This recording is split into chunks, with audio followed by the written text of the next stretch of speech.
The neighborhood was quiet on that humid summer afternoon, but underneath the calm exterior lay a storm that was about to break.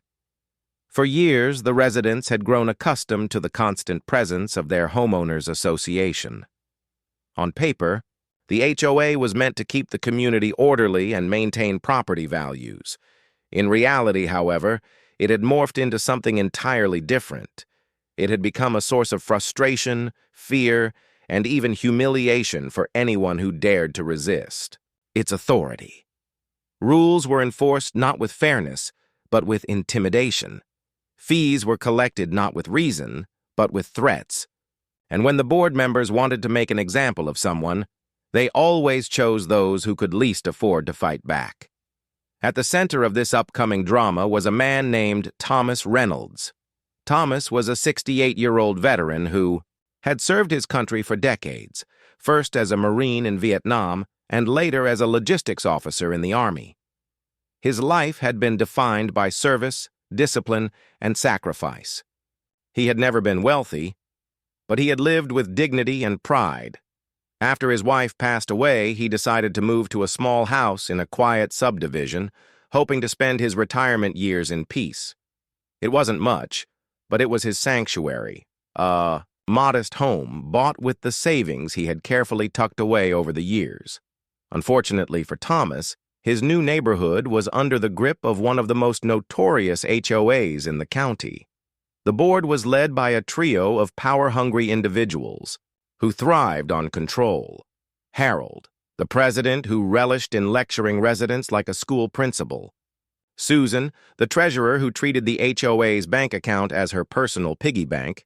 And Greg, the enforcer who strutted around like a self-appointed sheriff, handing out citations for the smallest infractions. Thomas tried to keep to himself, mowing his lawn regularly, trimming his hedges, and maintaining his home as best he could. But in communities like this, no act of compliance was ever enough. If the board wanted to target someone, they would always find a way. And Thomas, with his quiet demeanor and limited means, was an easy target. It began with small notices, letters, citing supposed violations like a garden hose left visible on the side of his house or his trash can being left on the curb a few hours too long. Each violation came with a fine, and each fine came with the threat of escalating penalties if unpaid. Thomas paid a few at first, frustrated but compliant, hoping it would make the harassment stop. But the notices kept coming, and soon the fines became absurd. A faded patch on his driveway was labeled Community Standards Violation. A single weed sprouting from a crack in his sidewalk was classified as yard neglect. Before long, the HOA claimed that Thomas owed several $1,000s in unpaid fines, most of which were fabricated or exaggerated. Then came the breaking point. On that summer afternoon, Thomas received a letter hand-delivered by Greg himself. The envelope bore the HOA's official seal, and inside was a demand that would have made anyone's blood run cold. The letter stated that Thomas owed exactly $10,000 in back dues, fees, and penalties. If he did not pay within 30 days, the HOA would begin proceedings to place a lien on his home and initiate foreclosure. For a man living on a fixed income, the demand was not just unreasonable, it was impossible. $10,000 represented more than half a year of his entire retirement income. He did not have the means to pay it, nor the desire to reward their bullying. The letter was nothing short of extortion, but what the HOA board did not realize was that Thomas was not just another resident who would roll over in fear. His decades in the military had taught him resilience in the face of adversity. He had faced worse threats than a piece of paper shoved in his mailbox. The HOA saw a poor, elderly man living alone, someone they believed was powerless. What they failed to see was the steel beneath his calm exterior. That night, Thomas sat at his kitchen table with the letter in front of him. He stared at the demand for hours, thinking not only of the injustice he faced, but of the countless others in the neighborhood who had suffered the same treatment. He had heard whispers from other residents, stories of families fined for painting, their fences the wrong shade, or retirees threatened with foreclosure over unpaid fees they didn't even owe. Some had paid out of fear. Others had sold their homes at a loss just to escape the constant harassment. The HOA thrived on fear, and for years it had gotten away with it. But Thomas was different. He wasn't going to run, and he wasn't going to cave.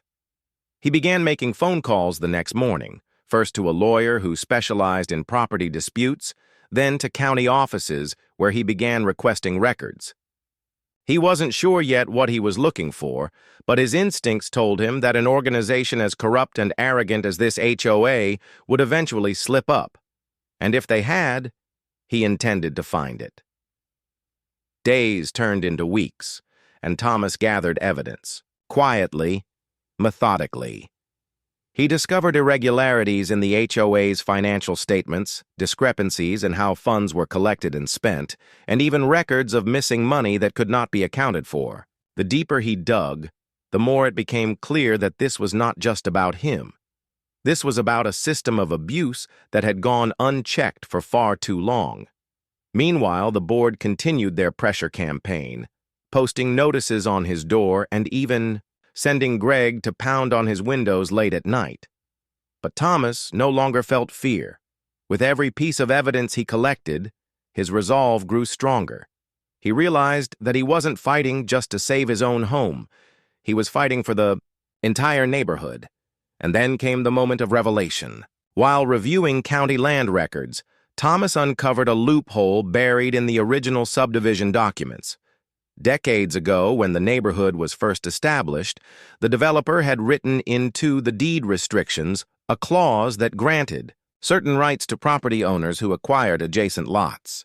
Over time, the clause had been forgotten, buried under amendments and new bylaws, but it was still legally valid, and if interpreted correctly, it meant that Thomas had the potential to do something extraordinary.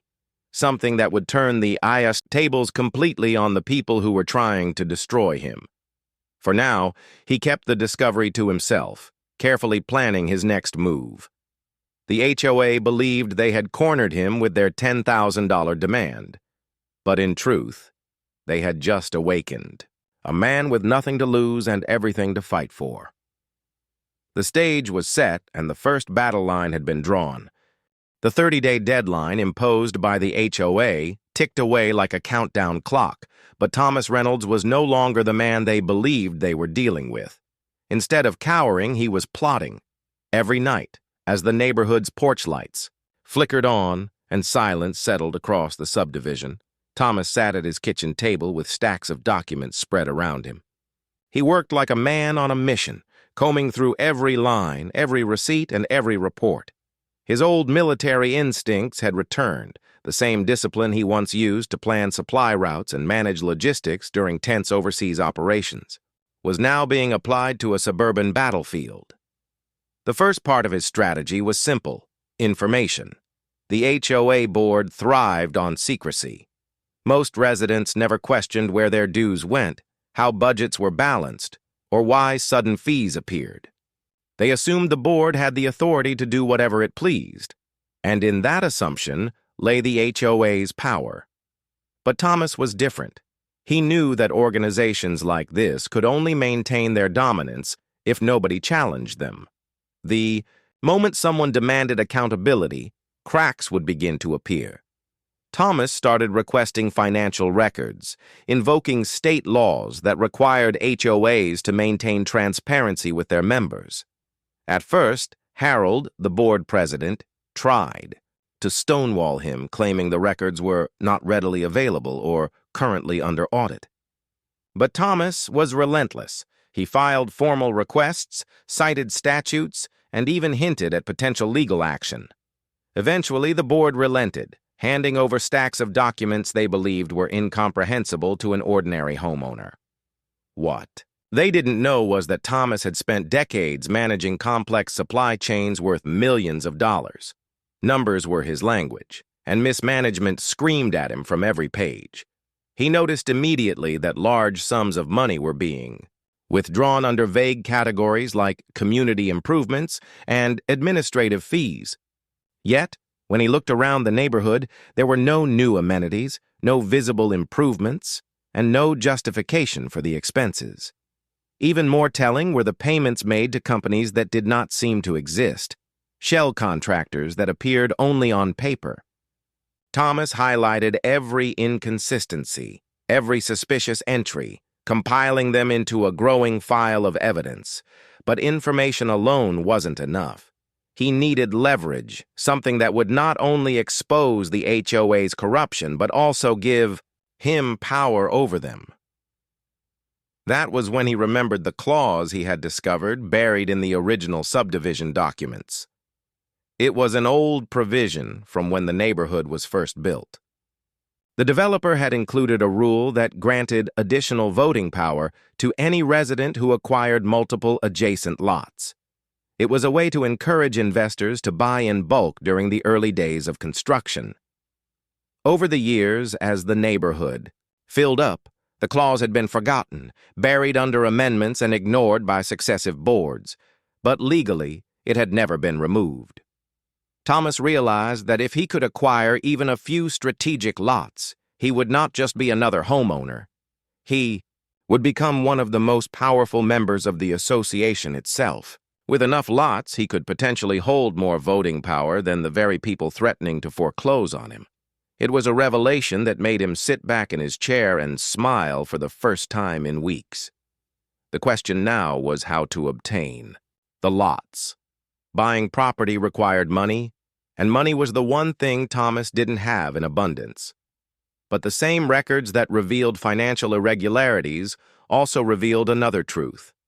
Several homeowners were struggling. Some were months behind on dues, others were facing fines similar to his own, and a few had quietly listed their homes for sale, hoping to escape the suffocating grip of the HOA. To Thomas, these homeowners were not just victims. They were potential allies. He began reaching out quietly, starting with his closest neighbors. He approached them not with anger or conspiracy, but with empathy. He listened to their stories, shared his own experiences, and slowly began to build trust.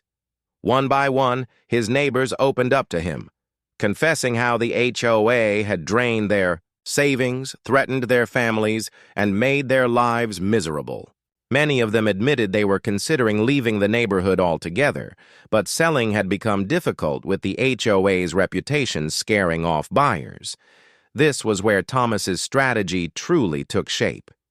Using what little savings he had, combined with a small line of credit from a veterans assistance program, he began purchasing small shares and partial interests in properties. In some cases, he bought into homes that were already in foreclosure proceedings, striking deals with banks that were eager to offload distressed assets.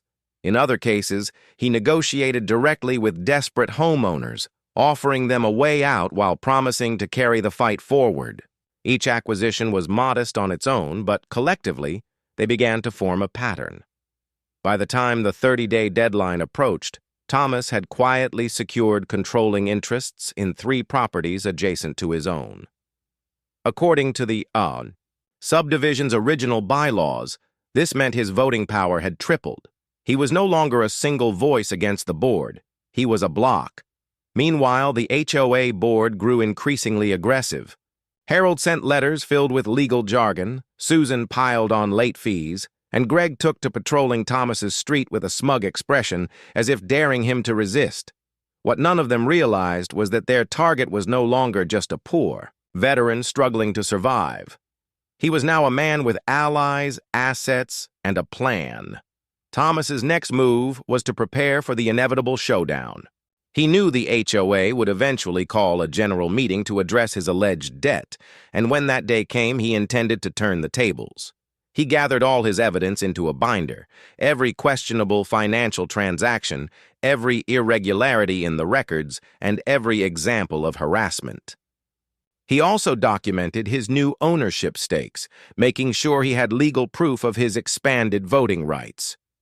For the first time in years, Thomas felt a sense of purpose that reminded him of his military days.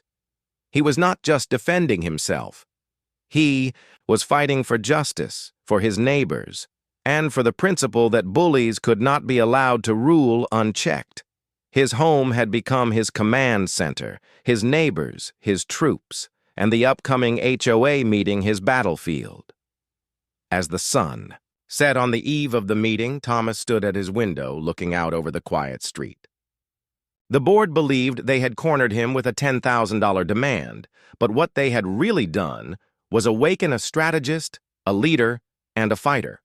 Tomorrow, when the HOA gathered to flex their power, they would find that the balance of control had already shifted. The veteran was ready, and the war for the neighborhood was about to begin.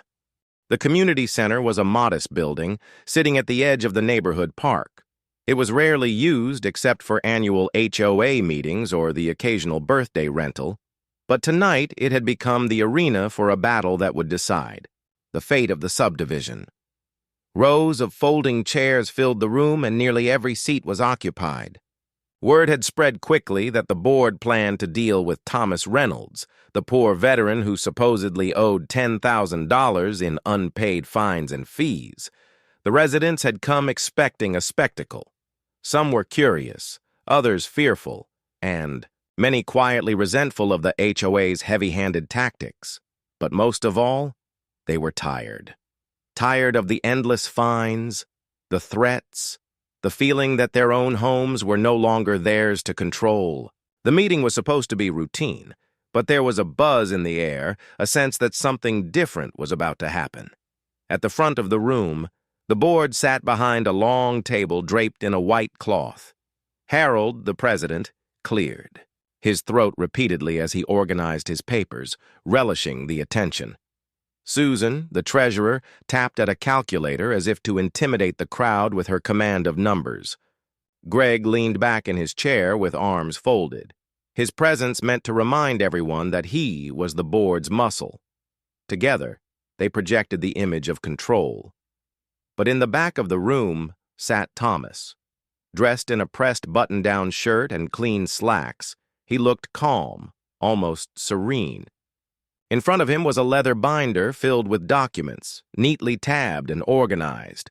He carried himself with the quiet confidence of a man who had faced greater adversaries than 3 petty tyrants behind a folding table. The meeting began, as expected. Harold launched into a lecture about community standards and the importance of financial responsibility. He reminded the audience that rules existed for a reason and that without strict enforcement, the neighborhood would fall into chaos. His voice dripped with self-importance, and his words, though rehearsed, landed with a dull weight on the tired crowd. Then came the moment they had all been waiting for. Harold's expression hardened as he announced, "We have before us the case of Mr. Thomas Reynolds, who is in violation of multiple community bylaws and owes this association the sum of $10,000. Mr. Reynolds, please stand." All eyes turned to Thomas as he rose. For a brief moment, the room was silent, the air heavy with anticipation. Many expected him to stammer or plead, perhaps to beg for mercy. Instead, he opened his binder and spoke in a voice clear and steady. "Ladies and gentlemen, neighbors, friends," he began, scanning the room with measured calm. "What you've been told about me is a lie. I do not owe this association $10,000. What I owe is $0, and I can prove it." A ripple of murmurs spread through the audience. Harold shifted uncomfortably, Susan frowned, and Greg's jaw tightened. But Thomas continued without hesitation. "For weeks, I've reviewed the financial records of this association. Records which, by law, are available to every member of this community. And what I found should concern every one of you." He pulled out a page and held it up. Here, for example, is a payment of $25,000 to a company called Greenfield Landscaping. Yet when I checked county records, no such company exists. This isn't an isolated incident. Over the past 3 years, tens of thousands of dollars have been funneled to non-existent vendors and questionable accounts. Money taken from our dues. Money taken from you. Gasps filled the room. Neighbors leaned toward each other, whispering. Some shook their heads in disbelief. Thomas turned to another tab. Here's another example. Administrative fees listed as community improvements, totaling $40,000 in a single year. Can anyone here point to $40,000 worth of improvements in this neighborhood? No new playgrounds, no repaired sidewalks, no renovated facilities. Where did that money go? The crowd grew restless. Susan's face turned red as she scrambled to grab the documents from Harold, but Thomas was already several steps ahead. He had made copies, and as if on cue, a few supportive neighbors he had quietly recruited began passing them out row by row. Soon, dozens of residents were holding evidence in their hands, flipping through pages that revealed the truth of the board's mismanagement. Harold slammed his fist on the table. "This is out of order. These documents are misinterpreted. You have no authority." "On the contrary," Thomas interrupted firmly, "I do have authority. Because according to the original subdivision bylaws, any homeowner who acquires multiple adjacent lots is granted additional voting rights. Over the past month, I've purchased controlling interests in 3 properties in this neighborhood. That means my vote counts for more than any one of you sitting at that table. And tonight, I intend to use that vote." The room erupted. Some residents cheered openly, others stared wide-eyed, struggling to process what had just happened.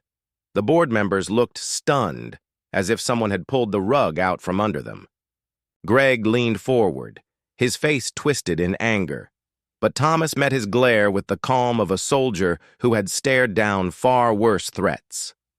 "I move," Thomas declared, "that this board be audited by an independent third party, effective immediately. I also move that until such an audit is complete, all collection of fines and fees be suspended. No family in this neighborhood should face foreclosure or harassment until we know the truth about how our money has been spent." The room erupted again, louder this time. Residents who had once been silent out of fear now found their voices. They shouted their agreement, clapped their hands, and demanded a vote. The momentum had shifted completely. Harold tried to shout over the noise, but the authority in his voice was gone. Susan looked pale, clutching her calculator like a lifeline. Greg muttered something under his breath, but even he seemed to realize. The tide had turned. For years they had ruled through intimidation, but tonight their victims had found a leader, one who wasn't afraid to stand tall. When the vote was called, the outcome was undeniable. With Thomas's expanded voting power and the overwhelming support of the residents, the motion passed, easily. The board's control had been broken in a single night. As the meeting ended, neighbors surrounded Thomas, thanking him, shaking his hand, and telling him their stories. For the first time in years, hope filled the room. People who had once felt powerless now saw a path forward. And though the battle was far from over, they knew they finally had someone on their side. Thomas walked out of the community center, into the cool night air. The stars above were clear, and for the first time since receiving that dreadful $10,000 demand, he felt a weight lift from his shoulders. But he also knew the fight was not finished. Corruption ran deep, and those who had profited from it would not give up easily. The board would regroup, resist, and try to reclaim their power, but Thomas was ready. He had faced battlefields in foreign lands, and now he was prepared to face one in his own backyard. What the HOA had intended as a crushing blow had instead sparked a revolution, and the veteran who had once been their easiest target was now their greatest threat. The morning after the meeting, the neighborhood buzzed with a sense of change. For years, residents had walked with their heads down, dreading the next notice taped to their doors. But now there was laughter on porches, conversations in driveways, and cautious hope in the air. People waved to Thomas as he strolled to his mailbox, greeting him with gratitude and admiration. For the first time since he moved in, he felt like part of a community instead of a hunted man. But beneath the surface, tension brewed. Power-hungry leaders rarely surrendered quietly. Harold, Susan, and Greg had been embarrassed in front of the entire neighborhood. Their authority, once absolute, had been dismantled in a single evening by the very man they thought would fold under pressure. Pride and greed are dangerous motivators, and the trio had both in abundance. Inside Harold's home that morning, the three convened around his polished oak dining table. The blinds were drawn tight, the air thick with anger. Harold paced back and forth, muttering about humiliation, while Susan frantically shuffled through financial documents, terrified of exposure. Greg sat silently, arms crossed, his jaw working as he considered how best to strike back. "That man humiliated us," Harold hissed. "He made us look like fools. If we don't act, the entire neighborhood will turn against us permanently." Susan glanced up nervously. "We can't let anyone look too closely at the records. If the audit happens, if they see the missing funds—" She stopped short, realizing she'd revealed too much. Greg leaned forward, his voice low and menacing. "Then we stop the audit, one way or another." The three exchanged dark looks. They weren't finished, not by a long shot. Back at his own home, Thomas anticipated retaliation. Years in the military had taught him that victories often provoked counterattacks. He spent his morning organizing the evidence he had presented at the meeting, making duplicate copies and storing them in safe locations. Some he left with trusted neighbors. Others he deposited in a secure lockbox at the bank. If the board tried to destroy his work, they would fail. By afternoon, subtle signs of pushback appeared. A notice arrived in his mailbox accusing him of violating noise ordinances, even though his home had been silent. Another letter claimed his mailbox was an inch too short and demanded immediate replacement. These petty citations were transparent attempts at intimidation. Thomas chuckled at their desperation, but he didn't underestimate them. Small battles often disguised larger strategies. The real retaliation came days later. Harold filed an emergency motion with the county, challenging Thomas's ownership of the additional lots. He claimed Thomas had acquired them improperly, accusing him of coercion and fraud. It was a bold accusation, meant to smear his reputation and tie him up in legal battles. Thomas's lawyer, a sharp but fair-minded man named David Klein, called him immediately. "They're trying to drown you in paperwork," David explained over the phone. "It's a classic tactic: drag you through hearings, force you to spend money on legal fees, and hope you either cave or make a mistake. But don't worry. We'll counter this." Thomas thanked him, but the call left him pensive. The HOA wasn't just petty, it was dangerous. They had resources, connections, and the arrogance to believe they were untouchable. The fight was escalating, and the stakes were higher than ever. Meanwhile, residents grew restless. The hope from the meeting was tempered by fear as rumors spread of the board's plotting. Some neighbors whispered that Thomas had only made things worse, that the HOA would retaliate against everyone now. But others rallied around him, emboldened by his courage. A group of homeowners even formed a small committee to support him, volunteering to help distribute information, gather signatures, and stand by him if the board tried more intimidation. One evening, as Thomas walked his street, he noticed porch lights flicker on and curtains twitch as neighbors watched him. Some waved, offering words of encouragement. Others remained silent, caught between loyalty to the board and a desire for freedom. Division was the board's greatest weapon, and Thomas knew they would exploit it at every turn. Then came the first direct threat. Late one night, a rock shattered his front window. Attached was a note scrawled in angry handwriting. "Leave while you still can. This is our neighborhood." Thomas picked up the rock calmly, pocketed the note, and swept the glass from his floor. Fear might have made another man falter, but Thomas felt only resolve. He'd faced mortar fire overseas. A thrown rock in suburbia was nothing. Still, he knew he had to act strategically. He couldn't simply react to every provocation. He needed to strike back in a way that dismantled the board's power completely. That meant focusing on the audit. If the community could see undeniable proof of financial corruption, the board would have no defense. With David's help, Thomas filed a formal petition with the county to enforce the independent audit. He also began speaking directly to neighbors, gathering testimonies of harassment, extortion, and threats. Mothers spoke of being fined for children's toys left in yards. Elderly couples shared stories of liens placed on their homes for trivial violations. One man admitted he had nearly declared bankruptcy because of inflated fees. Thomas documented every story, building not just a legal case but a moral one. The board responded with escalating desperation. Greg began following Thomas in his car, parking outside his house for hours, glaring through the windshield. Harold spread rumors that Thomas was trying to take over the neighborhood for profit, painting him as a greedy outsider. Susan sent out newsletters filled with distorted numbers, insisting the HOA's finances were sound and accusing Thomas of fabricating evidence. But lies crumble under truth, and Thomas had plenty of truth on his side. With each attempt to smear him, he responded calmly, providing documents, witnesses, and clear explanations. Slowly, residents who had once doubted him began to see through the board's facade. The tipping point came when one of Susan's newsletters accidentally revealed more than it concealed. In her rush to defend herself, she listed payments to vendors that Thomas had already proven didn't exist. The contradiction was glaring, and residents noticed. Murmurs of betrayal spread through the neighborhood louder than ever before. By the end of the month, momentum had swung back in Thomas's favor.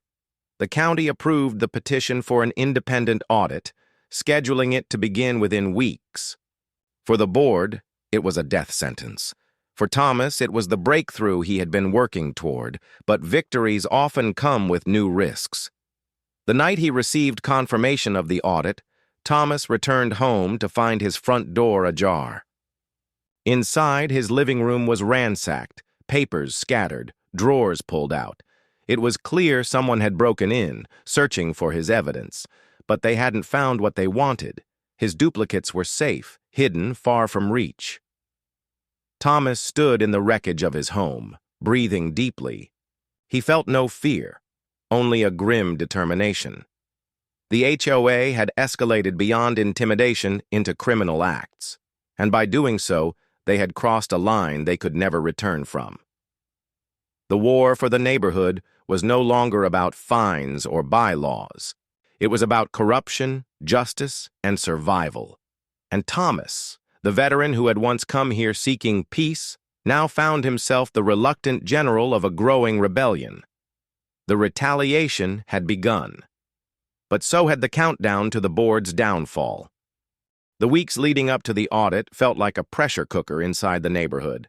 For years, the HOA had operated with unchecked authority, lording over homeowners with an iron fist. Now, for the first time, their inner workings would be pried open for everyone to see. Residents whispered about it on sidewalks, during morning jogs, and in hushed tones at the local diner. Some were anxious, others hopeful, but all were watching closely. Thomas Reynolds, the veteran who had become the unlikely spearhead of the resistance, carried himself with quiet determination. He had fought too many battles in his life to let nerves control him now. Instead, he spent the days carefully preparing, making sure every document, every testimony, every piece of evidence was organized and ready to hand over. He knew the audit would reveal the truth on its own, but he wanted to ensure there were no gaps, no opportunities for the board to wriggle out of accountability. Meanwhile, the board scrambled in desperation. Harold, once smug in his role as president, now looked increasingly gaunt, pacing his living room at all hours as though he could somehow strategize his way out of the inevitable. Susan, the treasurer, tried frantically to adjust records, doctoring ledgers and deleting transactions, unaware that her clumsy attempts were only deepening the holes in their case. Greg grew more aggressive, glaring at neighbors, muttering threats under his breath, and driving past Thomas's house at odd hours of the night. Their empire was crumbling, and the cracks were visible for all to see. The day the auditors arrived, the air was heavy with anticipation. A team of 3 professionals from a respected accounting firm pulled into the neighborhood in unmarked sedans, carrying laptops, briefcases, and the authority of the county behind them. They set up in the community center, transforming the bland room into a war room of spreadsheets and financial records. Residents gathered outside, craning their necks for a glimpse, while the board members hovered like vultures, trying to spin, the process as routine. Thomas stayed calm. He delivered his binder of evidence to the auditors, shaking their hands firmly and answering their questions with the discipline of a man accustomed to debriefings. He knew his work was done. Now it was up to the professionals to do theirs. As hours turned into days, rumors began to leak. A neighbor claimed an auditor had been shocked at the scale of missing funds. Another swore they overheard Susan trying to explain away discrepancies with flimsy excuses. Harold attempted to control the narrative, sending out emails claiming the audit was a witch hunt instigated by a disgruntled resident with ulterior motives, but the residents no longer trusted his words. They had seen too much, heard too much, and lived under the board's tyranny for too long. Then came the night Thomas received a quiet knock at his door. Standing there was one of the auditors, a young woman with a serious expression. She asked to come inside, and once seated at his kitchen table, she leaned in close. "Mr. Reynolds," she said, her voice low, "I shouldn't be telling you this yet, but you deserve to know.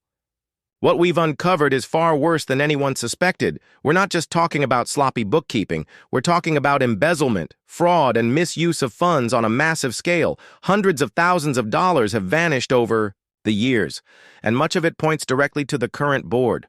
Thomas listened in silence, his jaw tightening. He had suspected corruption, but not to this degree. Hundreds of thousands? That was not just mismanagement. That was theft. The auditor continued. "We're finishing our report in the coming days. Once it's released, there will be consequences. Legal consequences. But I wanted you to be prepared. The board knows they're cornered, and desperate people can do reckless things." Thomas nodded, thanking her for her candor. After she left, he sat quietly in his chair, staring at the old photographs on his mantel. Pictures of his wife, his children, his time in uniform. He thought about what this fight had become. What started as a personal battle to protect his home had evolved into a crusade for the entire neighborhood, maybe even beyond. If the audit revealed systemic corruption, it could set a precedent for other communities trapped under tyrannical HOAs. The following week, the results were made public. The community center was packed once again, the air electric with tension. The auditors stood at the front, their report projected on a large screen. The findings were devastating. Nearly $450,000 in community funds had been misappropriated over the past 7 years. Fake vendors, inflated contracts, unapproved bonuses, and unexplained withdrawals littered the records. Susan's name appeared on dozens of suspicious transactions. Harold had authorized payments without board approval. Greg had received compensation, disguised as security services. The crowd reacted with outrage. Gasps, shouts, and murmurs filled the room. Some residents stood and demanded immediate resignations. Others cursed under their breath, furious at the betrayal. For years they had been fined, threatened, and humiliated, all while their money was siphoned away by the very people claiming to protect property values. Thomas stood quietly at the side of the room, arms crossed, watching the storm unfold. This was the moment he had worked for, not for his own vindication, but for the truth to be laid bare. Harold attempted to defend himself, his voice shaking as he claimed ignorance. "We trusted our treasurer. If mistakes were made, they weren't intentional." But the auditors cut him down swiftly, pointing to signatures, approvals, and direct authorizations. Susan tried to argue that the numbers were misinterpreted, but the cold precision of spreadsheets left her no room to hide. Greg simply sat scowling, his fists clenched, his reputation as the board's enforcer now meaningless in the face of undeniable evidence. Finally, a motion was called. With Thomas's expanded voting power and the overwhelming support of residents, the board was dissolved on the spot. A temporary committee was appointed to oversee operations until new elections could be held. Cheers erupted, tears flowed, and neighbors hugged one another, relieved that the nightmare was finally over. But victory, Thomas knew, was only partial. As residents celebrated, he noticed Harold slipping out a side door, his face pale and lips thin. Susan left in tears, clutching a stack of papers to her chest. Greg stormed off without a word, slamming the door behind him. These were not people who would go quietly into obscurity. They had been exposed, yes, but exposure often breeds vengeance. That night, as Thomas sat on his porch with a cup of coffee, a neighbor approached him quietly. It was Mark, a father of two who had once considered selling his home to escape the HOA's grip. "You saved us," Mark said simply, his voice filled with gratitude. "We owe you everything." Thomas shook his head. "You don't owe me, you owe each other. Stand together, and they can't control you again." But deep down, he knew the battle wasn't over. The audit was a victory, but not the end. The board members had too much to lose, and desperate people rarely disappear quietly. Their retaliation had already crossed lines into criminal acts. What would they attempt now, when their backs were truly against the wall? The veteran leaned, back in his chair, staring into the night sky. The neighborhood was free for now, but storms often follow calm skies, and Thomas was ready for whatever came next. The audit should have been the end. For most communities, the exposure of nearly $500,000 in stolen funds would have been enough to dismantle corruption permanently. For most disgraced board members, public humiliation and the threat of criminal charges would have sent them scattering into obscurity. But Harold, Susan, and Greg were not most people. They were arrogant, prideful, and desperate. And desperate people rarely walked away quietly. In the days following the audit, the neighborhood basked in an unfamiliar sense of relief. Families gathered on porches, children played freely on the sidewalks, and neighbors who had once avoided eye contact now spoke openly about their shared struggle. The oppressive cloud that had hung over the community for years had lifted. Yet Thomas Reynolds, sitting on his porch in the evenings, could feel something lurking just beyond the horizon. His instincts, honed over decades of service, told him the battle was not yet finished. His instincts proved right. It began subtly. A series of anonymous letters appeared in mailboxes, claiming Thomas was the true villain. They accused him of manipulating the audit, of secretly plotting to seize control of the neighborhood for personal gain. The letters painted him as a schemer, who had duped everyone with fake evidence and bought properties as part of a hostile takeover. Some neighbors dismissed the claims immediately, but others, still wary of any concentration of power, began to wonder.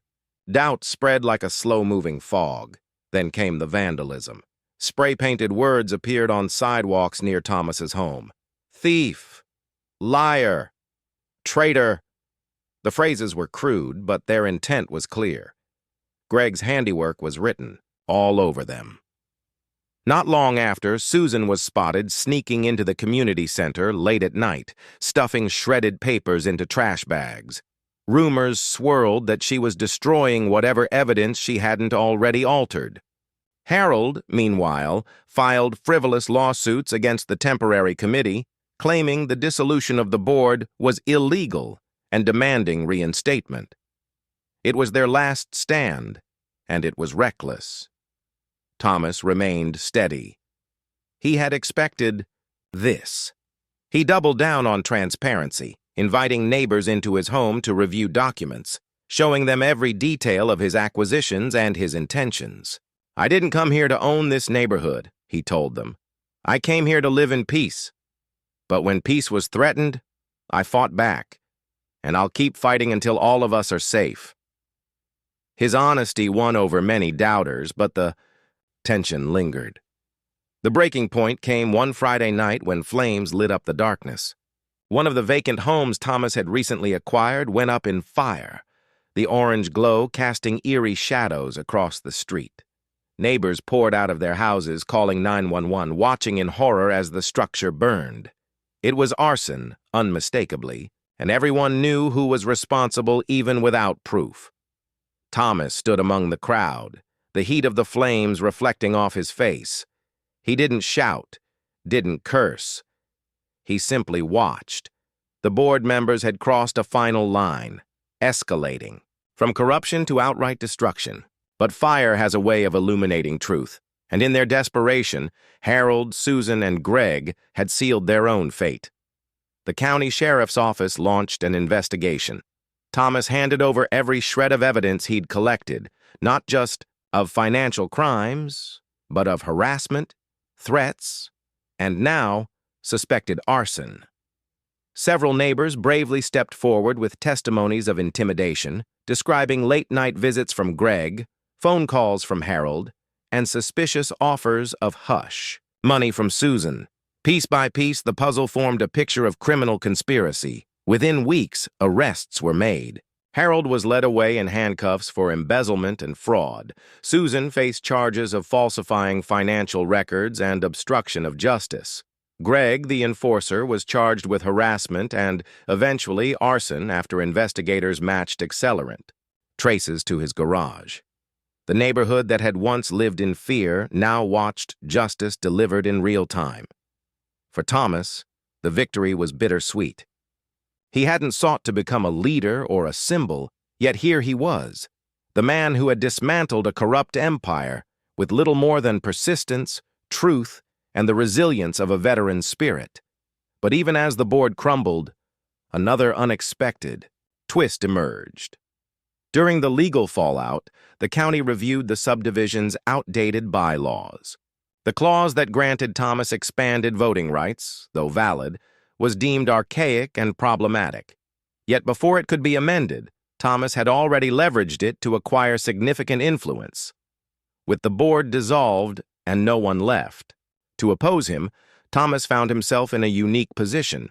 He legally owned partial control of several properties and, by extension, significant decision-making power within the community. Neighbors looked to him for guidance, not out of fear, but out of respect. "What happens now?" one elderly couple asked. "Who runs the neighborhood?" Thomas thought long and hard. He had never wanted control, only fairness. But fairness required structure, and structure required leadership. So he proposed a solution. Instead of reinstating a traditional HOA, he suggested forming a cooperative homeowners council, transparent, democratic, and rotational. No single person would ever hold unchecked power again. His neighbors embraced the idea wholeheartedly. In recognition of his role in freeing them, many homeowners offered Thomas discounted shares in their properties, some even gifting small stakes to him as a gesture of gratitude. By the time the dust settled, Thomas had unintentionally become co-owner of nearly half the neighborhood, not as a tyrant, but as a trusted steward. The man once targeted for being poor now held more influence than the very board that had tried to ruin him. Months later, the neighborhood thrived under its new system. Fees were reasonable, transparency was the rule, and the oppressive weight of fear had lifted. Children's toys littered lawns without consequence. Gardens flourished in vibrant colors once deemed non-compliant. The community, once fractured, was whole again. On a warm spring evening, Thomas sat on his porch, sipping iced tea as the sun dipped below the horizon. Mark, his neighbor, walked over with his kids, who darted across Thomas's yard with laughter. "You really did it," Mark said, smiling. "You saved this place, and now you own half of it." Thomas chuckled softly, shaking his head. "I never wanted ownership. I just wanted peace. But sometimes peace has a price, and I was willing to pay it." He leaned back, watching as the children played, their laughter echoing through streets once patrolled by intimidation.